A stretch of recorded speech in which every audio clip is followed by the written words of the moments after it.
a lot of our song titles or lyrics actually wind up having parallel meanings. Maybe when I'm writing the words at the time, they're not as present in my mind as just being in that moment and trying to create for the music that he's coming up with. But after everything comes out and then everything's on the album and I get to look back or hear back after everything's done, even years later sometimes, it winds up having different connotations or parallel meanings. So, but all our yesterdays winds up reminding me of basically what the idea of the album and the band has been about for all these years of us being together anyway. Very true. It's a look back at our past and the past beyond that. Right. I mean, the taste of the Renaissance, the taste of medieval times, as well as our past, but also the past times that have gone before, and taking little tastes and flavors of those and working them into. That's right. That's really today. well said. That's going to be a good one to do in concert live. I think everybody's going to get involved with that one, That's for right. sure. That one's based around, again, like we've done in the past, it's a tavern type of feel where everybody gets involved. The hey, hey, hey parts. I'll often say to Candy, write something that doesn't tax the audience too much.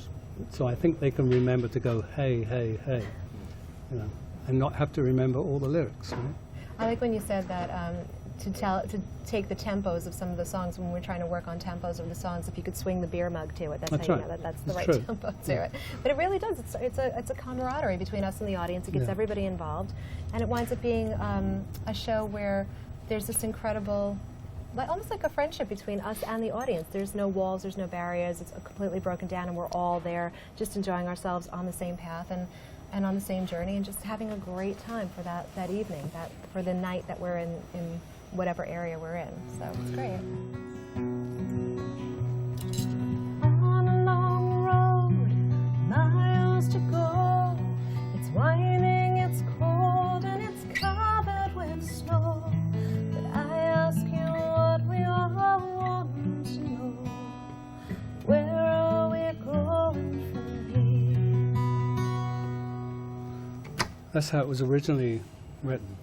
And then now and even when you recommended to do that, I could not imagine what that was going to sound like when you were like, we're going to do it this way, double time, upbeat. I'm like, that song's going to work like that. And sure enough, Lines on my face, lines on my hands, lead to a future I don't understand. Something's don't go as they're planned. Where are we going from here?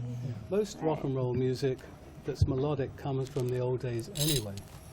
Whenever I was playing with Rainbow or Purple, I would always incorporate the melodic factor from the 1600s. But it was disguised in those days, just playing through loud amplifiers. But it was always there, that melodic content. And those scales, those intervals, their scales are used in those days. The majors and minors were very similar to how rock music is written.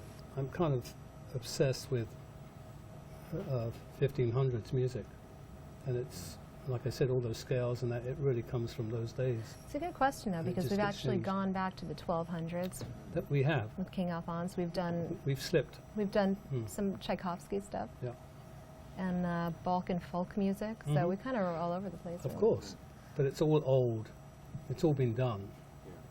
Not the way we're doing it, I suppose. Yeah. But we're trying to kind of pioneer a certain way, which is tricky, because sometimes when you're in the studio, you don't quite know where to go with it, whether to overproduce it and bring in the electric guitars, or to bring in the hurdy-gurdy.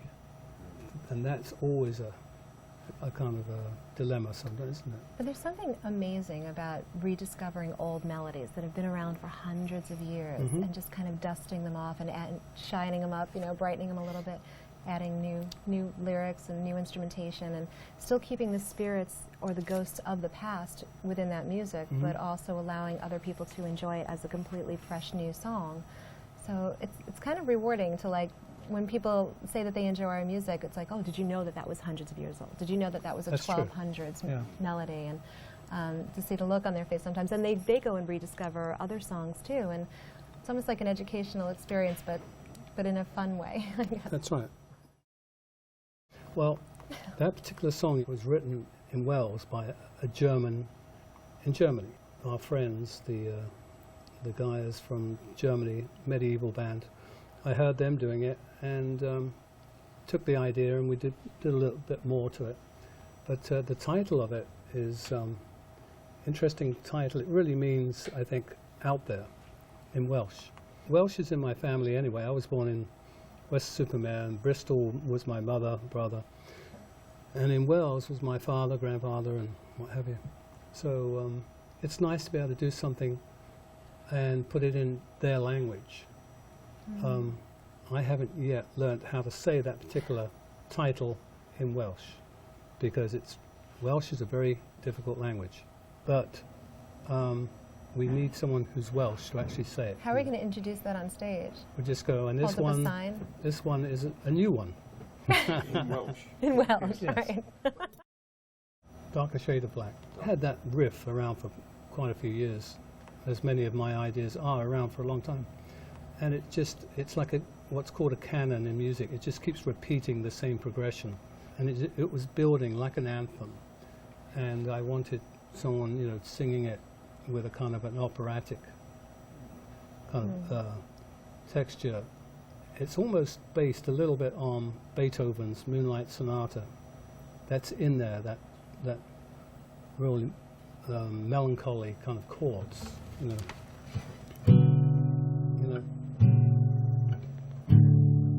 all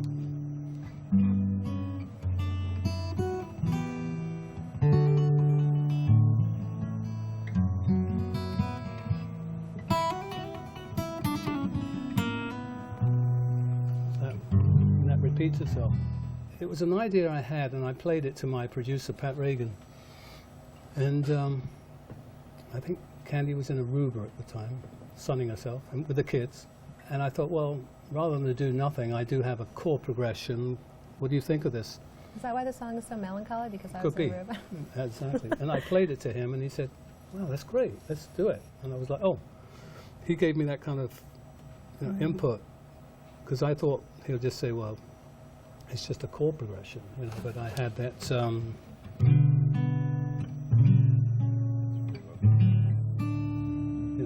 been playing that around the house forever, yeah. for years. But it was loosely based around Beethoven's kind of feeling, not one of his tunes or melodies. It was just a feeling of Beethoven, very melancholy. And I called it a darker shade of black because of the whiter shade of pale. We thought that the organ sounded like Whiter Shade of Pale, which is an old musician I used to play with, Matthew Fisher. And Pat Reagan, the keyboard player, was playing, and I thought it would be funny to call it a darker shade of black, as it's so reminiscent of Whiter Shade of Pale. The tone of the organ, not the melody. It has a bit of Mozart in the middle, where it goes to a kind of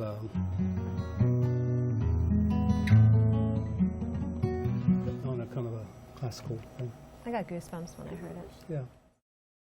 Long, long time. Was It's been originally a long, long time. Yeah. recorded by Linda Ronstadt. Yep. And I'm trying to remember how we actually rediscovered that, but we were doing it at our acoustic gatherings for a long, long time. Yeah. We often try out our tunes when we play with our friends and we have a gathering of all musicians. And we just threw it in. Went down very well, so we thought, maybe we should record that. Yeah, the songs I can just close my Yeah. eyes and really visualize and kind of Yeah. disappear into, escape into. And Yeah. that's definitely one of them. Whether they're our songs or somebody else's songs, I mean, it's that kind of vibe. It's very different, yeah. But I'm glad we did it. Yeah, great song. Brilliant song. Moonlight Shadow is actually a song that, believe it or not, when we first started doing this band in '97, and we did Shadow of the Moon, that was a play on Moonlight Shadow, even the title. So that's been inspirational for us since the beginning. That's right. Very Huge true. fan of Maggie Riley, Michael Oldfield. Her voice is still incredible. They did that back in 1985, I think it was. They had a big hit in Europe. Maybe a different version. The last that ever she saw him, carried away by a moonlight shadow, she passed on worried and mourning, carried away by a moonlight shadow, lost in a riddle that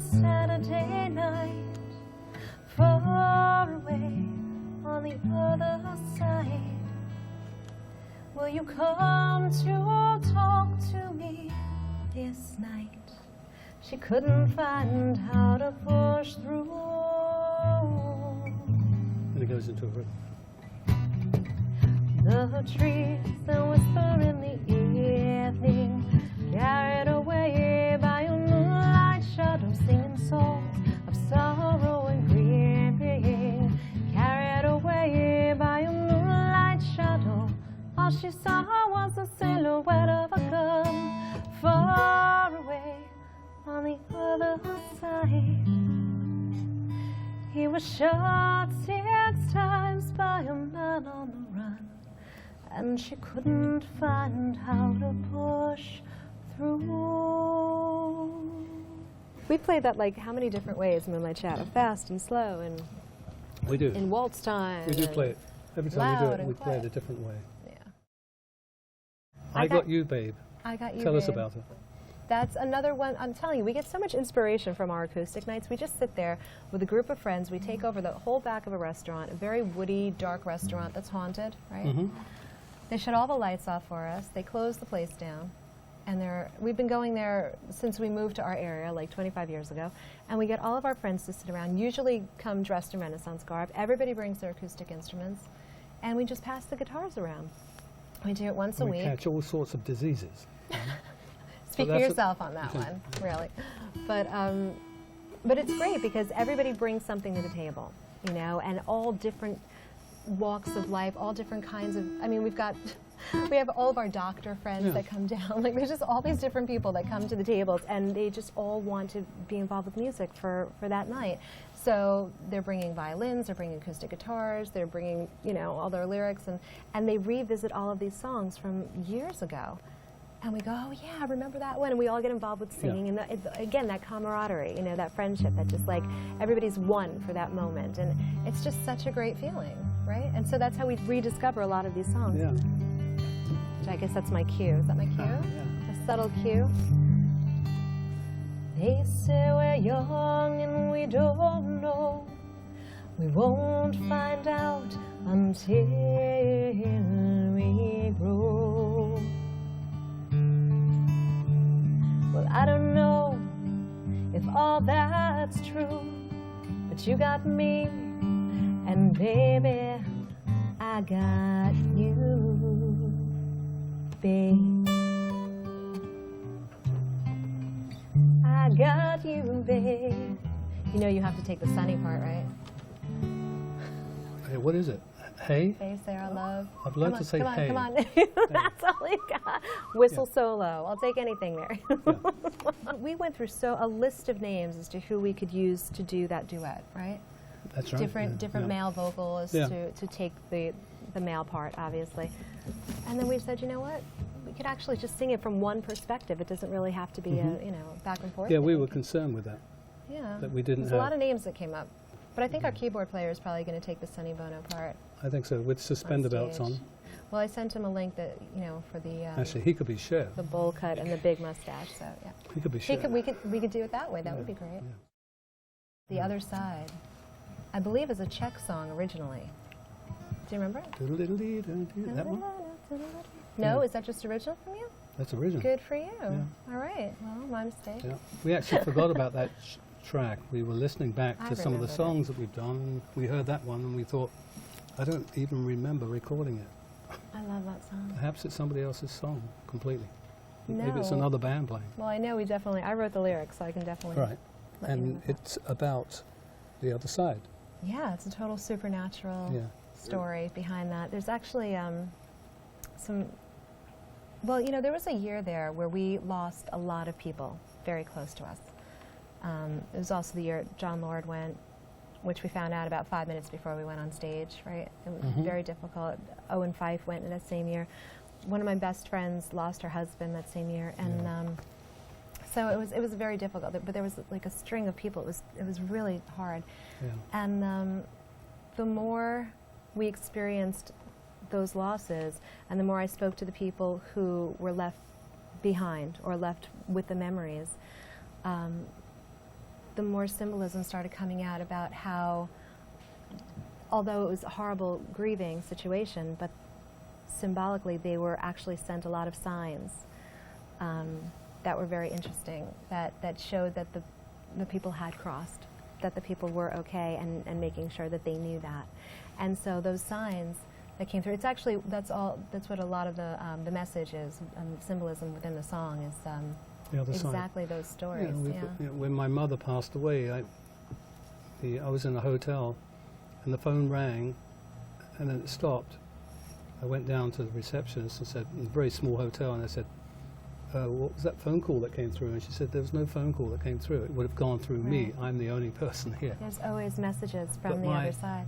The telephone rang a couple of times, and my mother would always tell me if I was going from A to B to call her, with one ring of the phone, that meant I'd reached my destination. It's incredible. One of my best friends who lost her husband that same time period,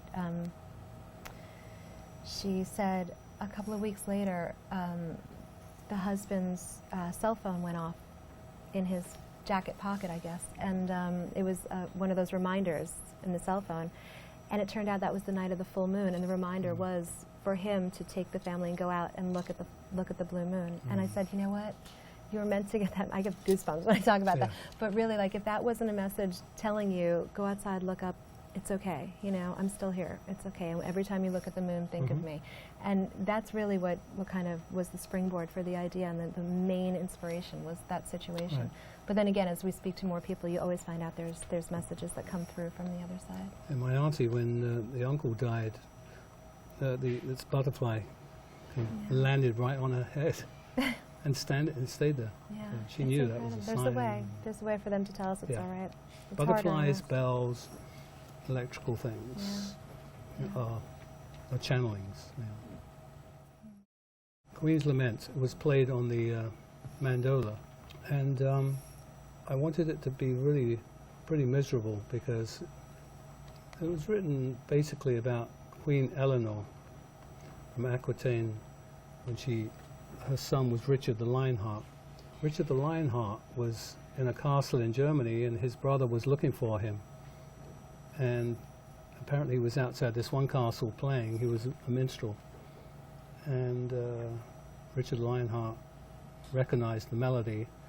And so his brother knew which castle he was in, because he gave him a sign that he was in that particular tower of the castle. So it's really about the mother, the anguish that she would have gone through of having a son locked up in France and what have you. So, but there are many. I also thought of Queen, like Lady Jane Grey, and so in the end, I didn't want to name the Queen, but it's about a few queens. There's one of the Henry VIII's wives that gave him the only son, which was Edward, who died when he was 10. So there's a lot of, and she died at childbirth. So there's a lot of pain that goes into being a queen. So it was about all of them, really. And when you listen to it, it's got the, I like to give it that particular sound from the mandola, which sounds like a lute, and the intervals and the chord progressions are very similar to what they would have played back in those days. Very minimal, It's very rigid, the way it was played. You can't just fly around. You have to play the set melody very sternly. That was the idea, to instill that melancholy kind of feel again. He's very good at being melancholy. I'm very good at being miserable, That should be your profession. That's right. It's an art form. Really. Misery is a very strong feeling. It's a very real feeling, and people try to avoid it. They should embrace it, and then you get over it.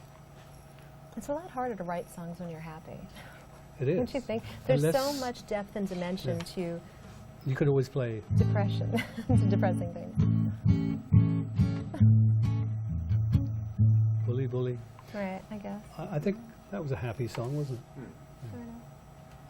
I'm still not sure what it was about, but... You could always put it into a minor.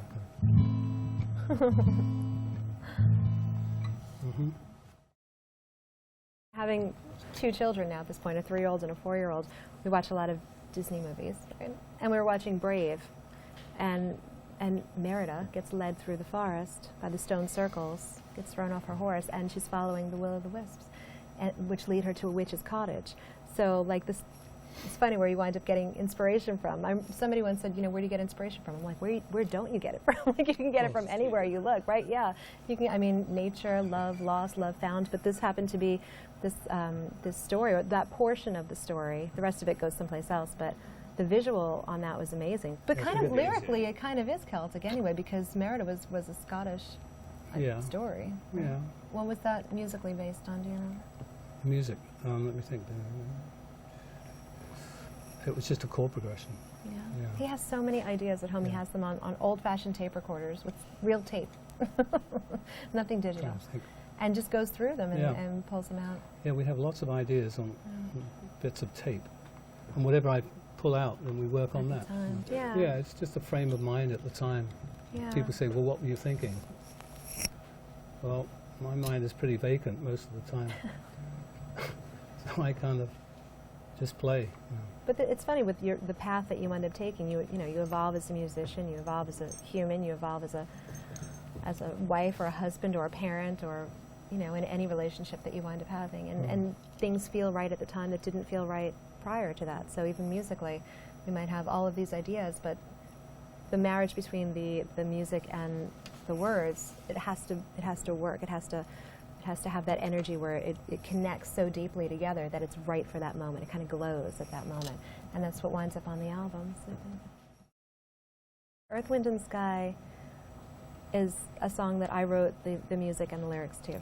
And it's a funny thing because originally, well, I have all of these ideas and musical ideas, and sometimes I present them to Richie for Blackmore's Night album, but he's such a prolific writer that a lot of times he doesn't need the musical ideas that I have. You know, he'll use me for the lyrical content, which is great. But he's so musically based, obviously. So that one originally was going to wind up on Reflections. I have a few of them that kind of got pushed aside for Reflections. I worked on it a bit with Pat Regan at the time, and I wasn't happy with the direction it was going in, the sound of it.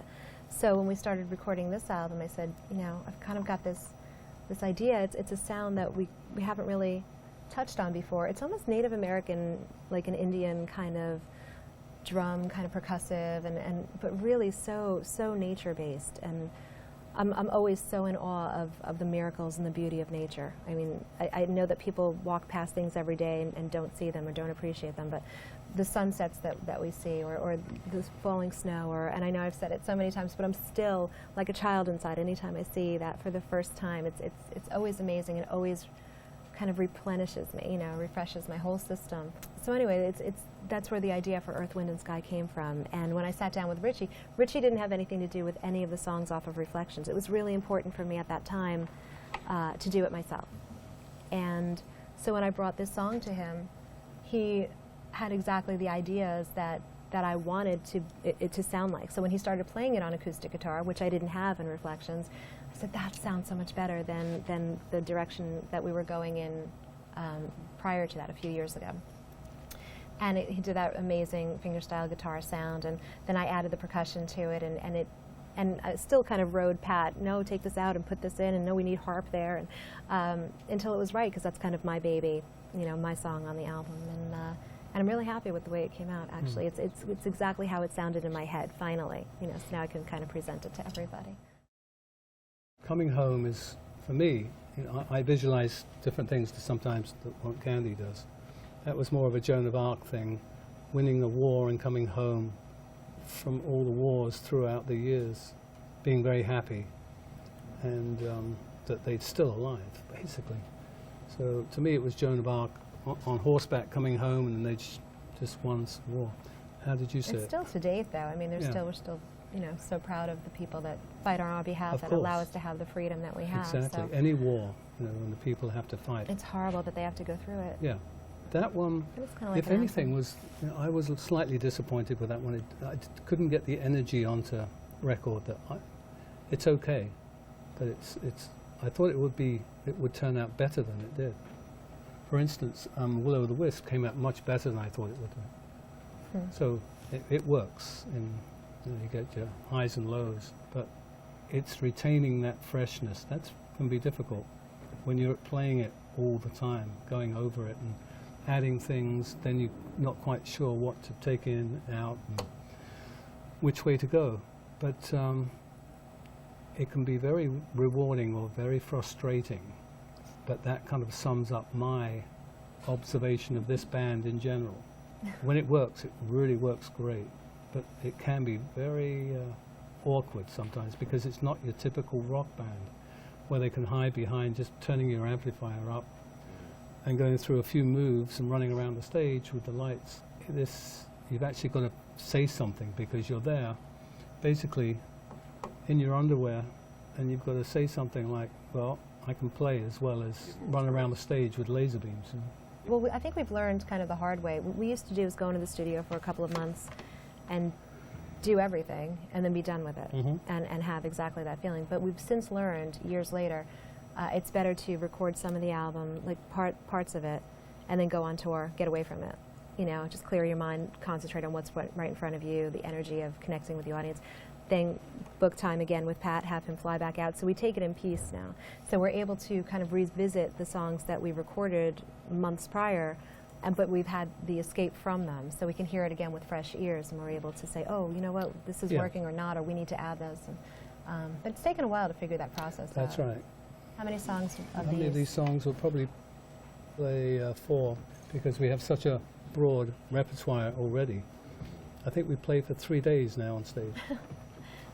It used to be 1 hour. The hardest part is not which songs to put in. The hardest part is which songs do we take out that make room for it. Because a lot of places we play, the specialized venues, have curfews.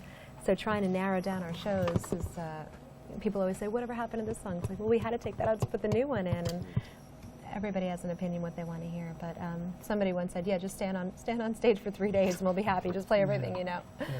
But it's tricky. We switch it up. We switch it up all the time, every night. So. Yeah. There'll be a little taste of everything, I think. But definitely, probably 4 songs I think are going to be I would say 3 or 4. Yeah. Yeah. Good. Because we do a lot of songs. We do about 50 songs on stage sometimes.